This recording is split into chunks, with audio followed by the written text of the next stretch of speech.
I found my grandpa's journal detailing how he deliberately caused my parents' divorce by spreading lies about affairs. I was 24 when Grandpa died, leaving behind a house full of junk. Mom asked me to clean out his study while she handled the funeral arrangements. Dad, predictably, was nowhere to be found. Hadn't spoken to any of us since the divorce 10 years earlier. The study smelled like old leather and disappointment. I was ready to donate everything when I found the journal wedged behind his desk drawer. The leather cover was worn smooth, held together with a rubber band. Inside, pages of meticulous entries dating back 15 years. I almost put it back.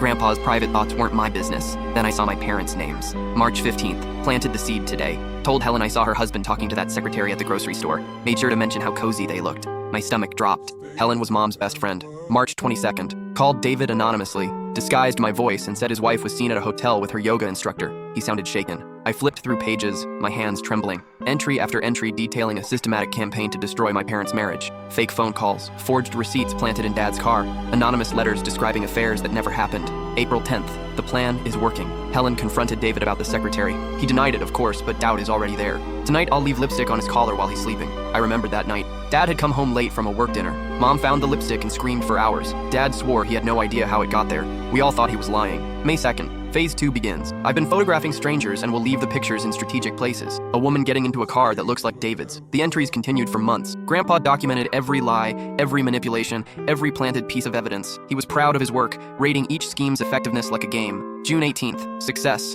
David moved out today. The boy seems confused, but he'll understand when he's older. Some marriages are poison.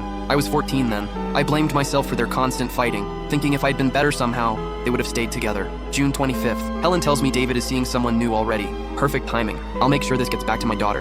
Nothing destroys forgiveness like thinking your ex moved on immediately. The final entries were the worst. August 3rd. My daughter asked me to talk to David about reconciliation. Told her I tried, but he said he never loved her anyway. She cried for hours. August 10th. David came by asking for help. I told him she'd already filed papers and hired a lawyer to take everything. By the time they realize the truth, it'll be too late. I sat in that dusty study, reading about how my grandfather systematically destroyed my family for sport. He'd orchestrated everything. The fights, the mistrust, the devastating end that left all of us broken. The worst part? His motivation. March 1st. I never liked David. Too weak for my daughter. She deserves better than a man who works with his hands. This divorce will save her from mediocrity. Dad was a carpenter. He built beautiful furniture and loved Mom with everything he had. Grandpa thought that wasn't enough. At the funeral, Dad showed up anyway, standing in the back, hat in his hands. Afterward, I found him by his truck. I never cheated, he said quietly. I know no one believed me, but I never did. I handed him the journal. I know, I said. We drove to Mom's house together. She opened the door, saw Dad standing behind me, and her face crumpled. I have something you both need to see, I said.